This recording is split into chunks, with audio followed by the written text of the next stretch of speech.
This is Tennessee Talks with United States Congressman Tim Burchett. Hey everybody, I'm Congressman Tim Burchett, and welcome back to another episode of Tennessee Talks. It just keeps getting better, folks. Today I'm joined by my friend Ashley Capps. In the late 1980s, Ashley opened a club in the old city of Knoxville called Ella Gurus. I know the good old boys call it Ella Gurus, but it's Ella Gurus, correct? Whatever worked, yes, yeah, Ella Gurus. Whatever signs a check, I guess. And y'all had people like the Neville Brothers and Lyle Lovett, and I think Garth Brooks, maybe one. Twice. Garth played twice, actually. Yeah. I can remember, I think Jerry Jeff Walker might have played there once. Several times, actually. Yeah.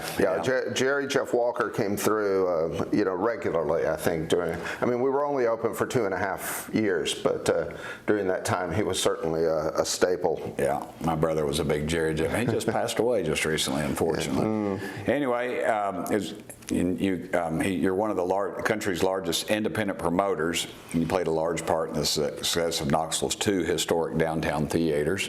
I remember I was in the legislature and helped carry the legislation to get it into the tax situation. That's for another story. But in 2002, you launched Bonnaroo, and that's a huge multi-day festival, and it takes place in Coffee County, Tennessee. It's attended by music lovers from around, it says in my notes around the country, but it's really around the world. Around the world, It's a worldwide event. I think all 50 states, and I don't recall how many countries people attend Bonnaroo from. But it was, as they say, ginormous, as my daughter would say. In 2019, you received the Tennessee Governor's Arts Award, the state's highest honor in arts and music, and that was cool.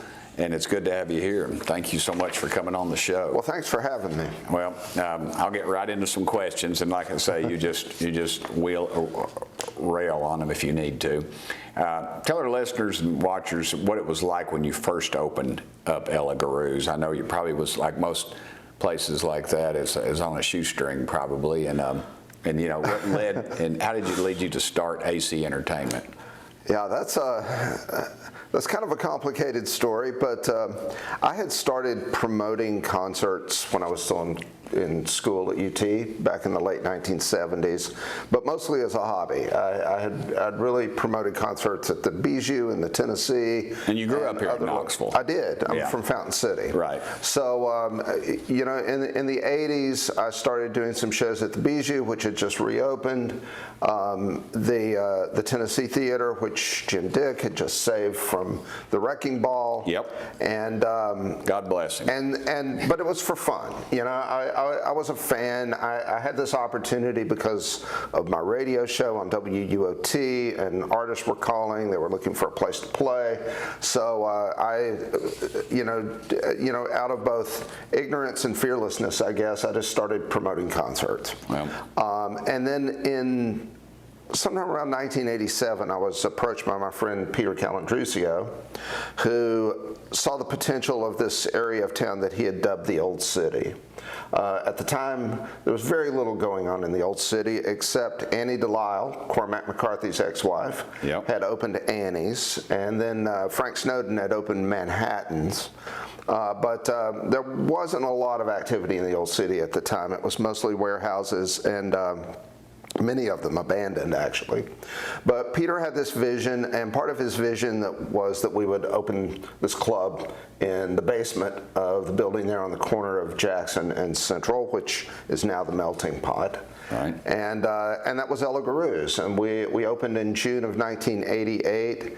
And for about 2.5 years, an amazing array of artists came through, from Nancy Griffith and Emmylou Harris and Guy Clark and Townes Van Zandt and Jerry Jeff Walker and Garth Brooks, but also great jazz artists like, Tony Williams, Jay McShann, John McLaughlin played there, and then there were all sorts of reggae bands and African artists and, music of all kinds. And so it was, I look at that as my full immersion kind of graduate school into the world of promoting concerts. Definitely a master's degree, I'd say. Yeah, at least. And it was difficult. I mean, it was a very small room. It was a very unique time in the music industry. It would be very hard to replicate this in the current environment with, just simply the sheer expense of touring. But But in 88, 99, 90, there was a lot of options. I mean, Leon Russell came and played 3 nights in a row, kind of a comeback after he had been on hiatus for a while. John Prine came in. John Prine came in, played 2 or 3 nights in a row. 20 years later, we're paying John Prine, 20 times or more what he was being paid for those gigs. So the world changed dramatically. But Knoxville was kind of in an interesting crossroads at the time too. It was the heyday of Whittle Communications. There were a lot of interesting people who had moved to town to work for Whittle. It was kind of a brief renaissance in the history of downtown, which had gone downhill. We're in the former Whittle Communications. Exactly, right now. My office. Exactly. So it was a unique time, and unfortunately, didn't last. I think it was a 220-seat club legally, and for a brief time, once we realized it wasn't going to work, I should mention the 18.25% amusement tax on tickets, which was kind of a crippling effect at that particular time too. And then we moved briefly to the World Fair Park, and then we had to hang it up on 1 week before Christmas, December the 18th. And I really didn't have a backup plan. I had really put my heart and soul into keeping that club alive under almost all circumstances. But almost miraculously, like less than 2 weeks later, an agent that I worked with, who was Wynton Marsalis's agent at the time, called me up. He was like, "Wynton needs a gig." I'm like, "I'm broke. I can't do anything. The club's closed." And he's like, "Wynton needs a gig. Find him a place to play. Don't worry about the money." And so we booked Wynton Marsalis to play at the UT Music Hall. He sold out, and AC Entertainment was born. Wow. I should note that Widespread Panic was right on the heels of Wynton Marsalis. So Widespread came in a couple of weeks after that. And we called them in college, the Panic. Yes, indeed. And they could instill some panic at times. I'd say so. And I meant to tell you, Denise Lambert, who works with me in my Maryville office, she grew up in Fountain City, and she's I think you have maybe an older brother or sister she was friends with. Right, actually my younger brother. Okay, yes, that's right. I'm sorry to say. Yeah, Denise was much younger than you, I guess I should say, for the record. But I know almost everyone is these days, it seems. You and me both, brother, except when you're in Congress. I'm still, hey boy, I'm a young kid down there. That can keep you feeling young, I imagine. So that's good. And depressed. But I know you're big into Americana, and what about that genre, in your opinion, makes it so popular to people? Well, it's an interesting. And how do you define Americana? Well, that's a good question. That's where I was going to go with this, because it's an interesting genre because it really encompasses so much.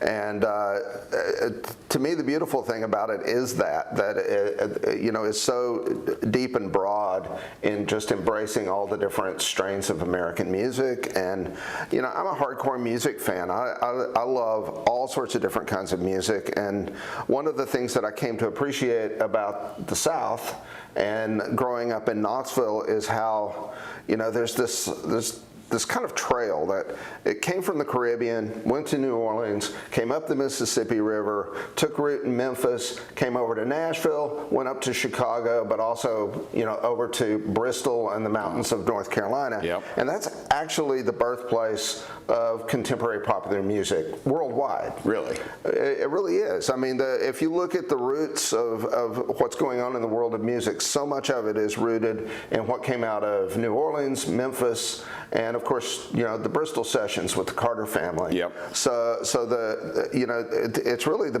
birthplace of modern music in so many ways, and certainly the melting pot that brought all these kinds of music together. So to me, I think a lot of people think of Americana as a strain of country music, like kind of a folk country music. I don't know what country music is anymore, to tell you the truth. I don't think anyone does because it keeps changing. That's the most exciting thing about music, is all always changes. Yeah. It's continually being reinvented. There's new stars emerging, daily, and everybody's got their own take. So to me, Americana is gospel, jazz, blues, country, folk. It's the whole melting pot that's come together to make American music, hence its name. So not just Leonard Skinner, you're telling me? Leonard Skinner's Americana. They definitely are. Yeah. Jacksonville. They definitely are, although I'm not sure that they would have embraced the genre, but no, I don't think so, unless there was a bar fight involved in it. But they were definitely rooted in so many different kinds of music. So. Yeah. You mentioned two theaters in Knoxville, Tennessee Theater, of course, Bijou, that you were passionate about, and you gave Mr. Dick a lot of credit. But if you didn't have we didn't have the folks to fill it, and you put those people there, I dare say that the Bijou would still probably be showing B-grade porn, which it did, if you remember back in the. For the record, I think that was the 70s, right? 70s, was it that's the 60s? correct. I don't remember. In the 60s and maybe the 70s, and and they'd have been torn down like a lot of the places were. But it was, and I think that's what's cool about Knoxville. I mean, you and I don't agree probably on anything politically, but saving people like you and me got together and we worked together on, especially the Tennessee, and I was involved in the legislature at the time. I remembered. I was walking on the House floor, and I pray a lot, but I was, we'd walked on the floor, and Bruce Hartman was involved in the Tennessee. I think he headed it up. Bruce was instrumental in the whole fundraising campaign that led to the renovation of the theater. And the accountant who helped us write the bill was Senator Atchley. I was sort of spearheading it, and I was walking on the floor, and the clerk grabbed me and said, "Hey, you got a call, Senator." And I go, "What?" And I thought, somebody's pulling my leg, and it was. He said, "Tim, we got a problem." I said, "Well, what is it?" He goes, "This thing's written wrong." And I go, "What?" He said, "Their words are written wrong so that it doesn't. It won't help us. It won't do anything. It'll hurt us tax-wise." And he said, "Well, you got to change it." And I said, "Well, committee's already closed for the year, and finance committee never opened back up, no matter what. I mean, it was written in stone." And I thought, "Oh no!" And I thought, "Lord, what the heck do I do?" So I was praying about it, and I said, "Well," and Ben walked in, Ben Ashley, and I said, "Hey, we got a problem with this thing." And he said, they just called me and said, he goes, "Uh-oh." And so I went up, and Governor Wilder owed me a solid from back in the day, and I mentioned to him we had a little problem, and they said, "What bill is it?" He said, "It's the first bill." And I said to Joe Haynes, who was a buddy of mine, Democrat, and I told him what was going on, and so he said, "First bill, let's move it quick." And so, boom, we put it on the floor. I amended it, and we said, somebody said, "This makes no substantive change. We're good with it," or something, and then it went through. What a great story. But it was highly irregular, and I said, "Am I praying, to man?" the success of the theater. Yes, it was. But anyway, and I want to thank you for that. But you were the man you're the man. So I would appreciate it. And I know Big Ears is coming up in a couple of weeks, and I'd like you to tell us a little bit about the lineup and what you expect. But I always remember Big Ears. First time when I was running for mayor, I had a group of people that were helping me. It was a door-to-door day, and it was on a Saturday, and Big Ears was going on big time. But I always remembered that the vast majority of the people are not from this area. I mean, it's out-of-town people. And because a guy said, "Oh, we need to get down to Big Ears. There's a lot of people down there." And I said, "Dude, you go down to Big Ears." I said, "But I got to get out into the voters." I said, "That's a lot of out-of-town people." I mean, because people don't realize the impact that. And talk a little bit about that, because it's a national, or maybe international, I guess, that you hear about it. Well, it's certainly smaller, but in a way it echoes Bonnaroo, because people tend to come from all 50 states. Right to Knoxville. In 2019, we had people from 25 foreign countries. It was a little less when we came back after COVID in 2022, but there were still 14 or 15 foreign countries represented. And it's true that 72% of the audience comes from out of Knoxville. That's actually not very unusual for any city festival, any majorly successful one. I mean, for a long time, 95% of the Bonnaroo audience came from outside of Tennessee. And we've seen those numbers reflected in different kinds of festivals in Louisville, in Charleston, South Carolina, in Chattanooga. I think there's a certain mindset when you're in your hometown. It's really hard to go do the same thing 3 days in a row. You've got obligations, you got kids to take care of, you're not on vacation, you haven't gone through the process of taking a few days and putting them on hold so you can absorb this experience. So Knoxvillians tend to come and go for 1 day of the festival, maybe 2. Right. There are definitely some hardcore music fans that embrace it, but that's the reason for the demographics. And it's just, when people come, they tend to come it's a vacation. It's a vacation weekend. What kind of lineup you having this year? Well, this year, as always, we have, people representing all different genres of music. So we have Bela Fleck, who some people regard as the foremost exponent of the banjo today. Bela's coming back with his My Bluegrass Heart program, which is an all-star band. We have this really incredible young up-and-coming singer from West Virginia, Sierra Farrell, who also, she's an amazing country singer, but she also she brings in a lot of different kinds of influences. She sold out the Bijou the last time she was here and just blew people away. And she's headed to be a major star. I saw this set she did on the Grand Ole Opry the other night that was incredible. Sierra Hull, another Sierra. We got 2 Sierras this year. And Sierra's like, a child prodigy on the mandolin who's doing incredible things. And then the Knoxville Symphony Orchestra is premiering premiering one work and performing 2 other works in 2 separate programs. So Bill Frisell's, the great jazz guitarist, is doing a program with them on Thursday night that's a North American premiere. And then we're reprising a piece that they commissioned called The Cycle of Life. That's a tribute to Richard Jolly's sculpture at the Knoxville Museum of Art that features the violinist Tessa Lark, who's amazing. Jolly's work. Richard's amazing. Local talent, and it is worldwide, and it's really cool. Indeed, and the piece that was commissioned to kind of celebrate that work is really a very special one. Features this young violinist Tessa Lark, who also straddles the world between classical and bluegrass. She's from Kentucky, amazing performer, and then they're playing this beautiful piece called The Blue Hour that was composed. It's a song cycle composed by 5 of the foremost female composers working today, and so we're really excited about that. There's some great rock music. Lucius, whose new record was just produced by Brandy Carlisle's kind of a disco pop band, and then we've got this band from actually they're from France now, but 2 Franco-Cuban sisters, twins, called Ibai, and they mix Afro-Cuban traditions with hip hop and kind of a electronic dance groove and stuff like that. They're kind of amazing. What else? I'm overlooking so many things. Pino Palladino, who's the amazing bass player for The Who, and also with D'Angelo, who's like one of the most in-demand musicians in the world. In his early 60s, he finally released his own record. You don't want to rush it. It's an amazing record, and because he and his compatriots are so busy, it's rarely heard live.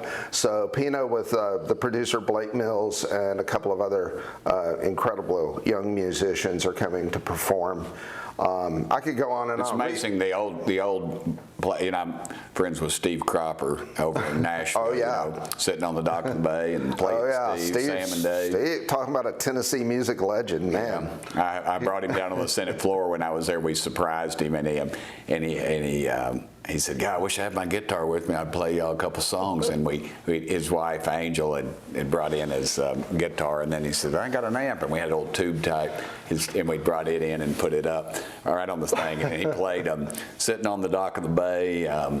Let's see, what did he play? Soul Man and something else. I can't remember now, wow. but it was just magic. I mean, you know, people just stopped. I know this is about you, but I don't want to talk too much about Steve, but I was at a thing he was playing in Nashville, and he was a young guy who I can't even remember who he was playing with. I don't know what even happened to him, but it was a big crowd to see this guy, and they said, "Hey, we got to," and you know, and all the music people there, you know how they are. They're kind of like, you know, whatever, you know. And they were all talking, and then they said, and backing him up is Steve Cropper, and everybody just stopped, and they're like, "What in the world?" and a buddy of mine was like, "What are you doing here?" And I said, "Well, I'm friends with Steve Cropper's. Steve Cropper's a buddy of mine." He goes, "You know Steve Cropper?" He said, "I'd really love to meet him." And you know, and Steve was just pretty cool, you know. And I mean, he's really a decent guy. He came to I had a fundraiser in Nashville, and he came to it. And I'm just to hang out. Is he still playing a lot? A little bit, you know. Yeah. He's upper 70s. I did a podcast with Steve, as a matter of fact. You can look at it on YouTube. He talks about him, and he talks about Otis, but he talks about I'm losing my train of thought.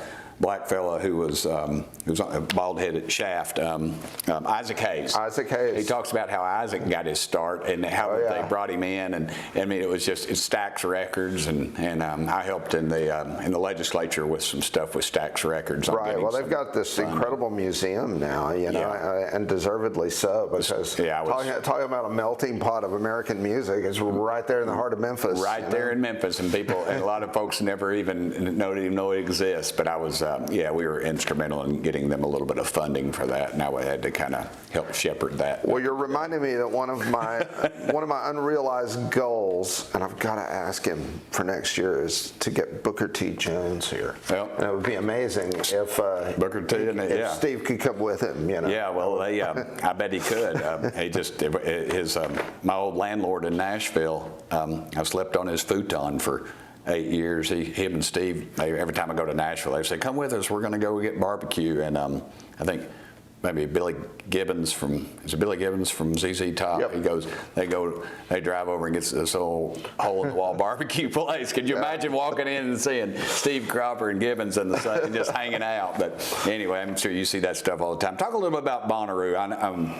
We're going to run out of time, but I didn't want to keep you all day, but I can talk all day about this stuff.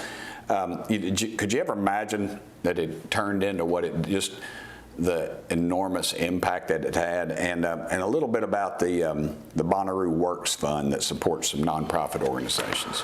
Well, sure. Well, I mean, Bonnaroo was a major undertaking, and I think we wouldn't have done it if we didn't think that there was a good, solid idea there. But certainly the response to it out of the gate took everyone by surprise. It was really overwhelming. We sold out the first year.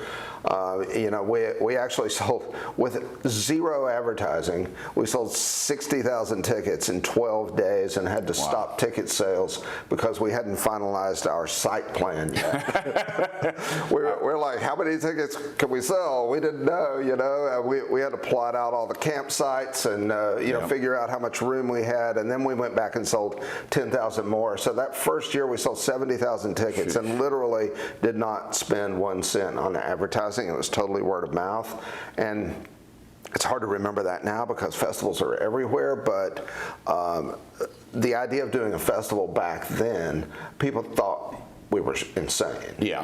I mean, it was like a crazy idea. Yeah. You're going to lose your shirt. People are going to get hurt. You're never going to be able to come back to that community and ever do anything again because so many people are going to be so angry. Yeah. And so it was going good till some people in Nashville, I remember, tried to tack on some crazy tax, and we were able to curtail that. I believe. There's always a dynamic at work there, but from the very beginning, it just had this extraordinary impact, and it was an amazing wave to ride, which I did up through 2019. Right. That was the last festival that I was at when I was involved in producing the festival, and now. In 2020, of course, everything was canceled, and in 2021, I left both AC Entertainment as well as Live Nation and Bonnaroo, and focused exclusively on big ears. But the Bonnaroo Works Fund was something that was really rooted in the very first year of Bonnaroo. What started it was somehow we became aware of the fact that the marching band in Coffee County at Coffee County High School hadn't had new uniforms in 30 years. Wow. And the uniforms were literally falling off. Those are some good country folks over there. They really are. They are. And we wanted to do something for the community, and we recognized very quickly that, like any good relationship, there has to be give and take, and we wanted the festival to have a positive impact in Manchester, Tennessee, and in Coffee County. And so the Bonnaroo Works Fund was ultimately created to help support various activities. Did they get their new uniforms? Much of it education. We did the new uniforms the first year. That was one of the, and it was a very touching thing, and we became very inspired by ourselves by how we could do good in that community, and that's how we created the fund. Well, that's cool, and I'm glad you started off local, because those folks I know a lot of those folks over there, and they are some excellent people, and I'm glad absolutely. The community,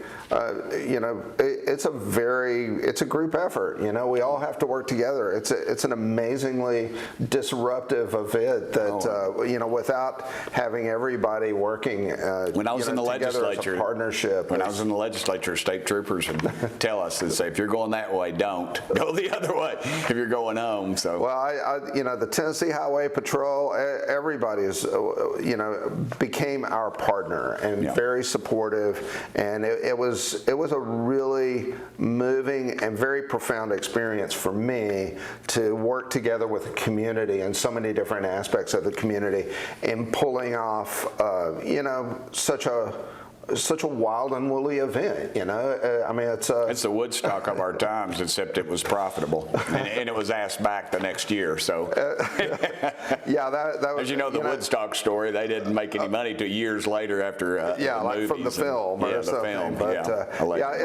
It's flabbergasting to me that it's lasts till the present day, that we had a 19-year run, that Bruce Springsteen and Paul McCartney and Metallica and all of these bands came to play it.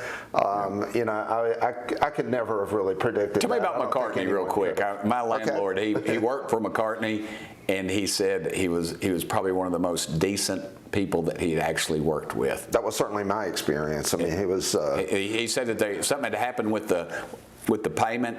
And and Brian, my landlord, he said, he mentioned McCartney because he was one of the top. He was a rigger, but he was the stage guy, and McCartney called everybody after the show over, and he had envelopes for everybody, $100, and this was in the 70s, $100 bills for everybody, just to take care of them till they got it all worked out.